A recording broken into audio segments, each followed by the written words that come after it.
congratulations for the game. Second referee, Jesse Venu Kongo from Congo. First assistant referee, Janet Moyo from Congo. The second assistant referee is Laurent Malo from Central Republic. The reserve referee is Lazar Jiba Kamba from Congo Brazzaville. Uganda and South Sudan, of course, we are going to be giving you a live commentary from the St. Mary's Stadium, Chitende. The teams, of course, have been done with the anthem in their red shirt, a black shirt, and then red stockings. Of course, to join me today is Robert Seranja Salongo doing the match commentary, and I'll be trying to give you the match facts upon this game.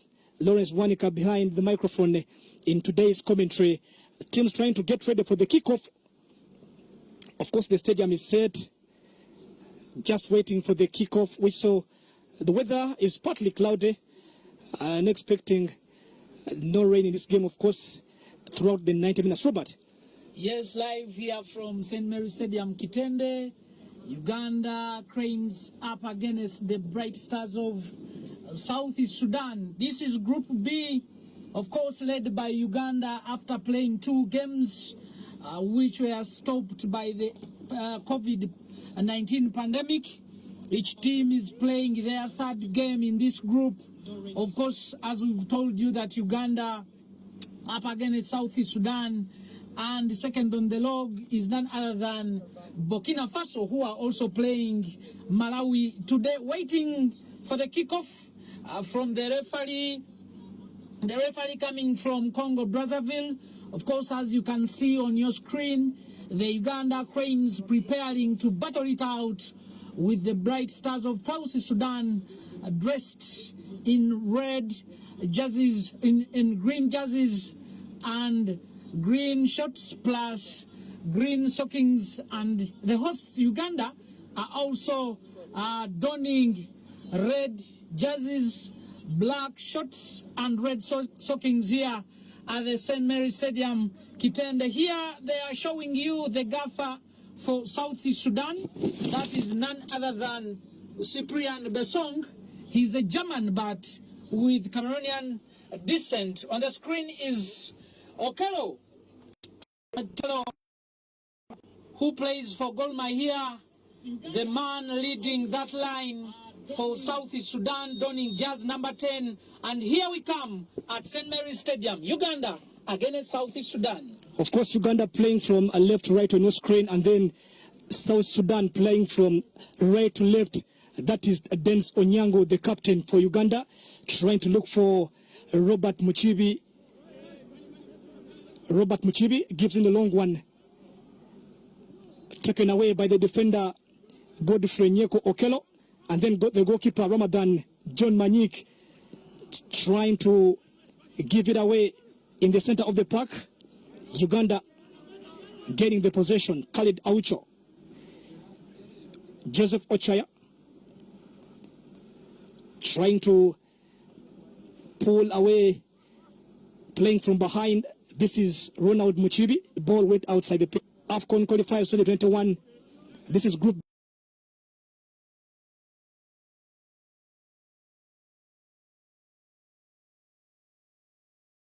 game today. We're waiting to see how Uganda will be treating this one. Elvis Bomono gives the long one, taken away by Tito Okello inside the goal area, trying to find a way, but ball blocked away. Derek Nswambi, he didn't get Michael Azira. Dennis Onyango for Uganda.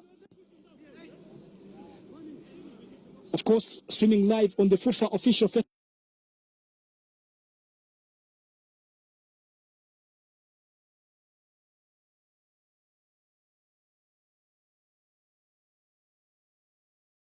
Facebook page. For those of you who have just joined us today, it's the AFCON Total Qualifiers 2021 finals being staged in Cameroon. Despite the COVID pandemic, football is back on the African continent. That is Joseph Ochaya. Muchibi trying to pump forward here. A long one comes in here, trying to find Luaga Chizito in that left wing. Ball taken away by Peter Makamayang.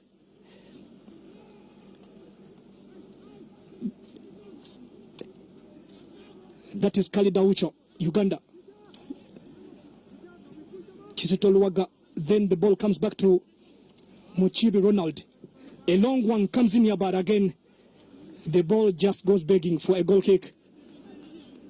Of course, the first two games for these two teams, Uganda played away to Burkina Faso, and the game was a 0-0 all draw. When they came to Uganda to play against Malawi, the game went 2-0 in favor of Uganda. Of course, Emmanuel Okwi and Fad Bayo scoring for Uganda. And for South Sudan, all the games they played, they all lost to them. And they are looking for their first win here at St. Mary's Stadium, and we are waiting to see if that can be possible. Of course, losing to Malawi in Blantyre 1-0, and then trying to find out whether they can get this one. But to me, I think it won't be easy. Uganda, of course, leading the group, 4 points, and then Burkina Faso will be playing against Malawi later on today, trying to find that gap. I think Uganda will be trying to make a way to see that they can, of course, try to maintain that lead. Free kick for team as South Sudan, coming in from the left flank. And to take the free kick is Omot Sebit David. Long one coming, Gito Tokelo in the box, but again, Dennis Onyango, the goalkeeper, getting that away. Was a little bit fouled by a player called Makweth Wall Akin, player playing in from Mbara City in the Ugandan top tier league. Free kick for Uganda, Timothy Awani. Mike Azira, he trades with Chicago Fire in America. Timothy Awani, Dennis. A long one comes in here trying to find William Solwaga, but again, it was Emmanuel Okwi, didn't get that one. We are in the 6th minute of the game. John Cool Choi, a ball comes in, but again, goes in for a throw in. Mike Azira. Ronald Muchibi. Uganda trying to gain the possession again. Timothy Dennis Awani. Batito Okello trying to add that power to, but again to pressurize Timothy Awani. Uganda getting that free kick, of course, trying to regain the possession. This is Manuel Achol. A long one comes in here, but the ball was too long for Makweth Awol. Mike Azira trying to look for Joseph Ochaya, and then the ball comes right away to Ronald Muchibi. A long one coming in the right direction of the pitch. The ball just went begging. He didn't find Elvis Bomono, the right back today, of course, displacing Nicholas Wakiwadada Robert. To me, I think, let's see what he has got. One of the debuts for him on the senior Uganda national team. And I think the other camp where the Cranes went in Dubai, Bomono maybe proved a lot to the coach, and it's the reason why they have decided that he starts ahead of Nicholas Wakilo Wadada. Earlier on there, we saw Tito Okero trying to go past the defenders of Uganda Cranes, not forgetting that Tito Okero knows this pitch a lot because he has been playing for not a short time here, playing with the Vipers before going to Kenya to play for Gor Mahia. That man you see for South Sudan donning jazz number 10 is very familiar here as we wait to see what transpires here. We are in the 8th game, and Uganda, the ones at home, are still at 0, and also South Sudan, the Bright Stars, still 0. Of course, not forgetting Ivan Wani trading with Busoga United. in the Ugandan Premier League. Also looks familiar to be playing on this pitch. But let's wait and see how this will be after the 90-minute mark. It's Uganda for you. Mike Azura trying to get this one away. Then playing with Ronald Muchibi. A long one coming in here, but again, ball being blocked away. Jackson Odebe Morgan trying to find Tito Okello, but the ball just went begging. Robert, then of course, the point of the fans not coming to the pitch because of the pandemic, to me, looks to be a big fact to Team Uganda. Yes. But again, to me, it won't be that little for the team to get that maximum points. That's for Team South Sudan. Uganda might get used and familiar to playing in this situation. For me, I think Nambola has been a good pitch for Uganda. That fan base, the support coming in from there, but no fans today at Sentinel Stadium Chitende. To me, it will be a very big factor. Let's wait for this free kick taken by David Sabit of South Sudan.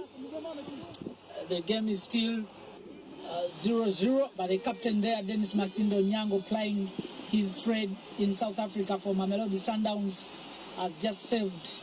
And here we wait for that goal kick.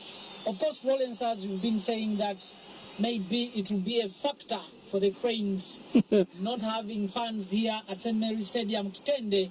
That may be a factor, but these players are used to playing in empty stadiums, even the clubs where they are playing, still no fans allowed. The ones playing in Egypt, like Khalid Aucho, no fans allowed there. In South Africa, it is the same case. And even in Europe.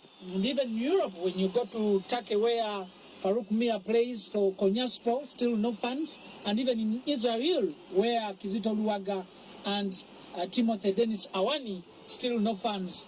It may be a factor to the fans, but this is the fact that FIFA provided them this platform for them to watch at home. They will feel it, but to the players, I think they are used to it. Mike, as we are trying to launch a long one here, trying to find William Luaga, but the ball just went outside. Rehan Aginia Malong. Uganda trying to regain the position. Ochaya brings a long one here in the box. Taken away by Wani. It's now Tito Okello. Ball blocked away by Elvis Bomono. Again, ball regained. Jackson Odebe Morgan. Makweth Awol on that right flank. Ochaya gets in that way. Gives it to Chizito William Luaga. Trying to dribble past the man called Rehan Aginia. Luaga with the long ball in the box. Trying to find Eric Spambi. A shot coming in, but the referee says there was a foul. Of course, Derek Nsibambi, the player that has been fouled by Omot Sebit David. In terms of set pieces, Uganda has been having Farouk Miya. Yes. Trying to get this one, Robert. Yes. In the past cases, we've been seeing him trying to pull away such chances. And remember, he last scored for the Cranes at home when Uganda was versing Lesotho. He scored a goal. And also when Uganda was versing Lesotho away, he scored through a free kick, if you don't forget. Here we wait to see whether Farouk Miya is the one to take it.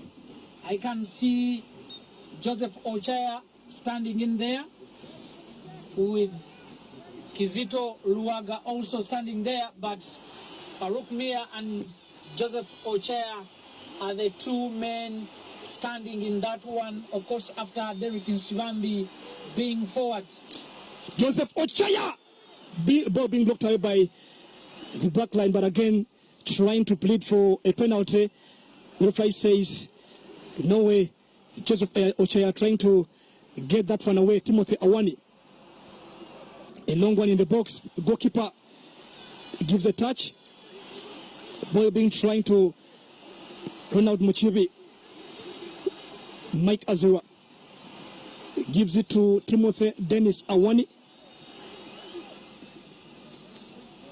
And again, looking for Azura Mike. Ronald Muchibi, very confident today. One of the games he has started for the Uganda Cranes senior team. Timothy Awani trying to find Aucho, but not all that for Team Uganda.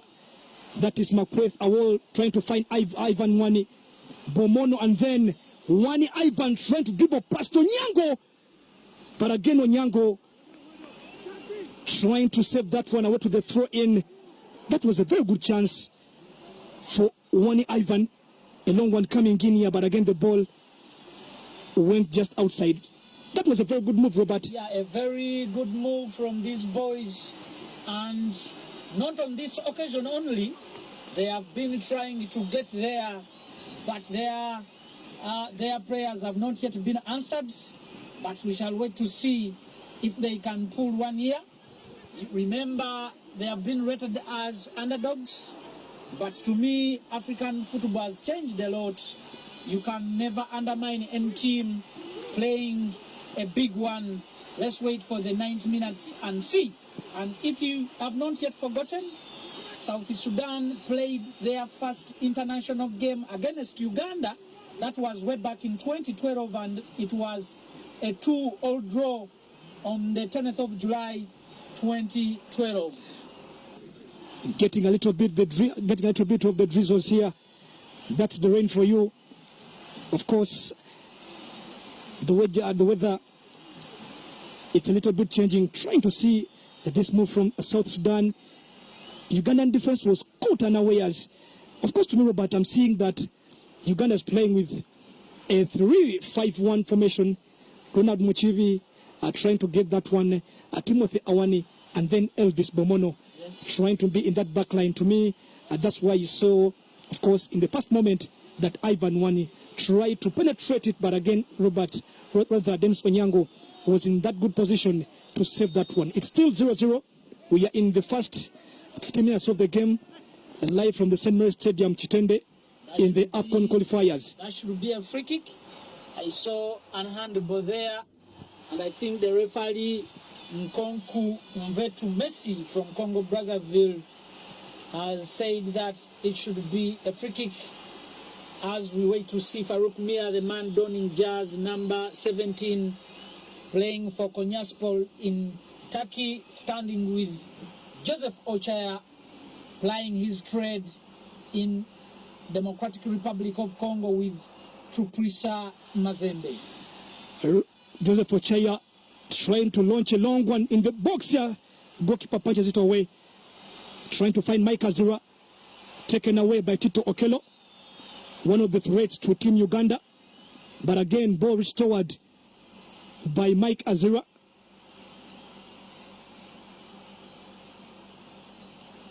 Kizito Luaga. Awucho Khalid gives in a long one. Looking for Emma Okui. The ball goes to the goalkeeper. Ramadan John Manyik, goalkeeper for South Sudan, trying to find Makweth Awol. Luaga Chizito William. Makweth Awol. Again, ball intercepted. Jackson Obede Morgan. Timothy Awani plays it back to Dennis Onyango. That's Uganda Cranes for you at home, trying to enjoy a little bit of the game. Robert Muchibi playing for Östersunds in Sweden.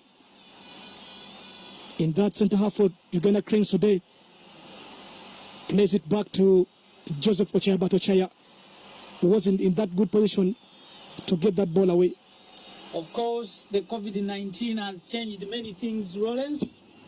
When you look at the starting lineup for the Uganda Cranes, there are lots of some changes. We remember seeing the back when we used to see Waswa Hassan there playing with Murishi Dijuko. Today we are seeing new faces in Ronald Muchibi and Timothy Dennis Awani. When you come to the right back, we used to see Nicholas Wadada, but it's another face today. That is Elvis Bomono coming in. Bomono coming in. Apart from the midfield, where the mainstays are still there. That is Michael Azira and Khalid Aucho. When you go to the front line, of course, that is Farouk Miya playing with Kizito Ruwaga, attacking with Deriki Nsibambi. The Cranes are trying to look for that one, but not yet. We are in the 18th minute. And also, Emmanuel Okwi is a mainstay there when you're talking of the Cranes attacking force. That is William Luwaga Chiso trying to get it from Joseph Ochaya. Luwaga William Tizito dribbling past the defenders. Ball intercepted. Throw in for Uganda. Farouk Miya trading with Konyaspo in Turkey. That is Timothy Awani. Dennis for you, Robert Muchibi. Uganda Cranes playing in a new environment. To me, it's a bit challenging, but again, this is football where you must, of course, adapt to many situations that come about. So we see them again at a new pitch. Ronald Muchibi, Mike Azira, trying to find Timothy Awani. Gives in a long one, looking for Okwi. The goalkeeper tried to get in that one, and the captain was there in place for any rescue. We are in the 20th minute of the game, streaming live from the St. Mary's Stadium in the AFCON qualifiers 2021 Cameroon. Uganda still putting some pressure to look for a first half goal. Of course, when you're playing home, Robert, you must use all the chances you're having. That's if provided. If you get a chance, use it positively in order for you to acquire the 3 points. If not that, and you're playing home, it might be a bit tricky for a team to come and then get a draw from your very home. And as always, Uganda has used those chances of winning games at home and also going away and getting some wins. When you remember the last campaign when they were qualifying for Egypt 2019, it was only Tanzania, the Taifa Stars, who came to Mandela National Stadium and got a little draw there. Yeah. But Uganda going all the way to